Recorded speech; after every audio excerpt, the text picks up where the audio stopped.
Good evening and welcome to Poland Daily. I'm Nicholas Richardson and this is the news. Today, Poland celebrated the Polish Army Day, which falls on the 102nd anniversary of the Battle of Warsaw, which saw the Polish army halt the advance of the Red Army in 1920.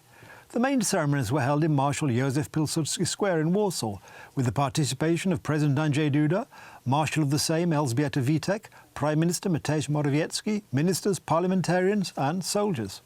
The celebrations of the Polish Army Day began with a mass in the Field Cathedral in Warsaw, presided over the field bishop, Wiesław Lechowicz. The army in its assumption does not exist to wage offensive wars, but to uphold peace and freedom. The main celebrations took place at Marszał Józef Piłsudski Square in Warsaw, at the tomb of the unknown soldier.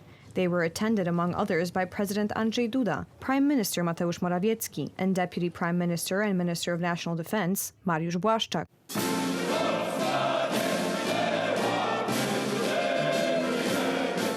Traditionally, on the Polish Army Day, the Commander-in-Chief of the Armed Forces, the President of Poland, handed out nominations to the general rank. Andrzej Duda appointed 8 colonels to the first general rank, signed 1 nomination for the rank of Major General, and 2 officers were promoted to the rank of Lieutenant General. Then there was a ceremonial guard briefing. President Andrzej Duda recalled the significance of the Battle of Warsaw, won by Poles 102 years ago, which determined the further course of the Polish-Bolshevik War. It was one of the few that decided the fate of the world. Yes, there is no doubt that if the Red Army Soviets had managed to reach revolutionary Germany and other countries of Western Europe, the fate of Europe and the world would have probably been different. Andrzej Duda also thanked the soldiers for their service. Not only do we remember those who died in the defense of their homeland, but above all, we warmly embrace Polish soldiers and their families and thank them for their constant service to their homeland. Thank you for your bravery. Thank you for your responsibility. Thank you for your exemplary daily performance of duties, sometimes at the risk of your life. In turn, Deputy Prime Minister and Minister of National Defense Mariusz Błaszczak underlined the further strengthening and modernization of the Polish army. Years pass and one thing does not change. Imperial Russia has always been on the side of evil. It's our job to stop this evil from spreading. As Marshal Piłsudski said, independence is not only a precious good, but also a costly one. To maintain independence, we must invest in the military. Crowds of Poles watched the celebrations. This year, the exhibition of equipment used by NATO troops turned out to be a unique attraction for families with children. Among them was the American Abrams tank. What do you like here the most? The vehicles. What would you like to see the most? Shooting from weapons. We want them to remember this important holiday for us Polish people, and now also because of the war in Ukraine, so that they know what this holiday is and what the military is in general. Traditionally, Warsaw insurgents could not be missing, and they entered Piłsudski Square in rickshaws, greeted with thunderous applause. This should be celebrated this way every year. Our men are soldiers here. They are in the land forces. The way these troops are dressed as they march, I began to tear up. On whom so much depends when it comes to our future, so let them already soak up this patriotism from an early age. This year's anniversary celebrations are special due to the war in Ukraine. While we are celebrating, our neighbors are heroically fighting back the Russian invasion. Dear friends, allies, brothers, it is an honor for the leader of any country to be able to address the Polish people in this way.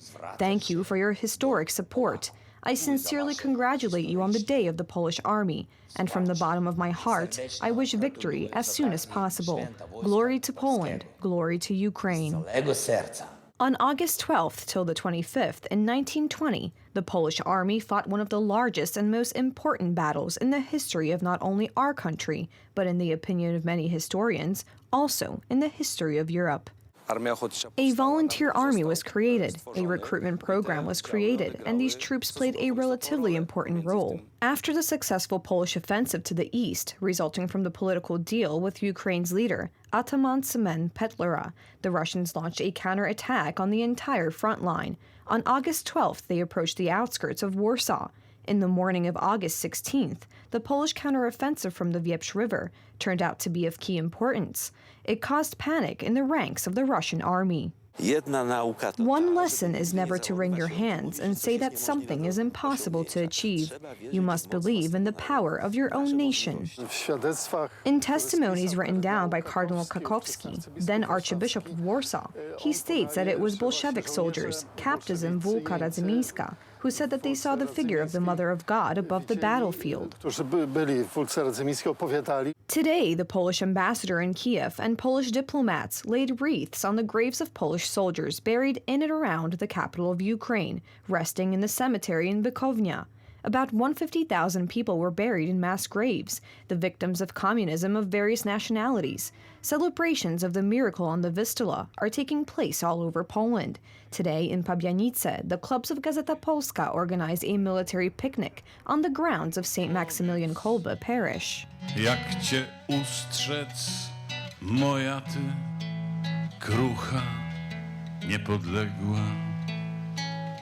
For 173 days, Russian forces have been attacking Ukraine.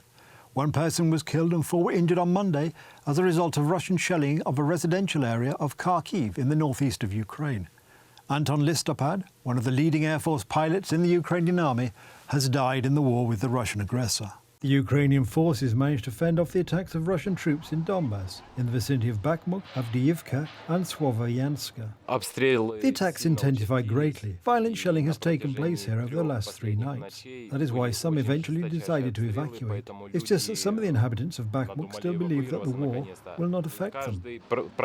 In turn, the Ukrainian authorities reported that most of the command of Russian troops had left Kherson. I can confirm that. Indeed, today, the enemy does not have a single safe logistic route, important for military transport, which is located near Kherson. The Russian army suffers considerable losses every day. Also, many Ukrainian soldiers will not come back from the front. Doctors helping the injured are exhausted, yet they fight for human life every day. Each of us simply does our job, fulfills our duty. We all do what is most important now. That's all that matters. This is the most difficult challenge from a psychological point of view. When 20-year-olds hit the table, young boys who are seriously injured and lose limbs or lose their eyesight become disabled. One of the latest victims is Anton Listopad, one of the leading pilots in the Ukrainian army. He had served in the army since 2019. He participated in missions in eastern Ukraine, and from the 24th of February, he participated in the defense of his country. A few days ago, President Volodymyr Zelensky awarded him the Order for Courage, 3rd class. In his last flight to unknown heavenly airports, our protector, our hero, flew away. Volodymyr Zelensky continues to appeal to the international leaders and organizations. This time he addressed Russian citizens directly, urging them to stand up for freedom and life of their Ukrainian neighbors. We are working on new sanctions against Russia and on making the citizens of the terrorist state feel responsible for what is happening. The discussion about visa restrictions in Europe for holders of Russian passports is developing with each passing day. We must remember that when evil takes such dimensions, people's silence means complicity, and the rejection of the real fight against evil becomes his help. Therefore, if you have Russian citizenship and you are silent, it means that you are not fighting. It means that you support evil. And no matter where you are, in Russia or abroad, your vote should be on the side of Ukraine, and therefore against this war. Meanwhile, as reported by the British Ministry of Defence, Russia is probably at an advanced stage of planning a referendum in the so-called Donetsk People's Republic.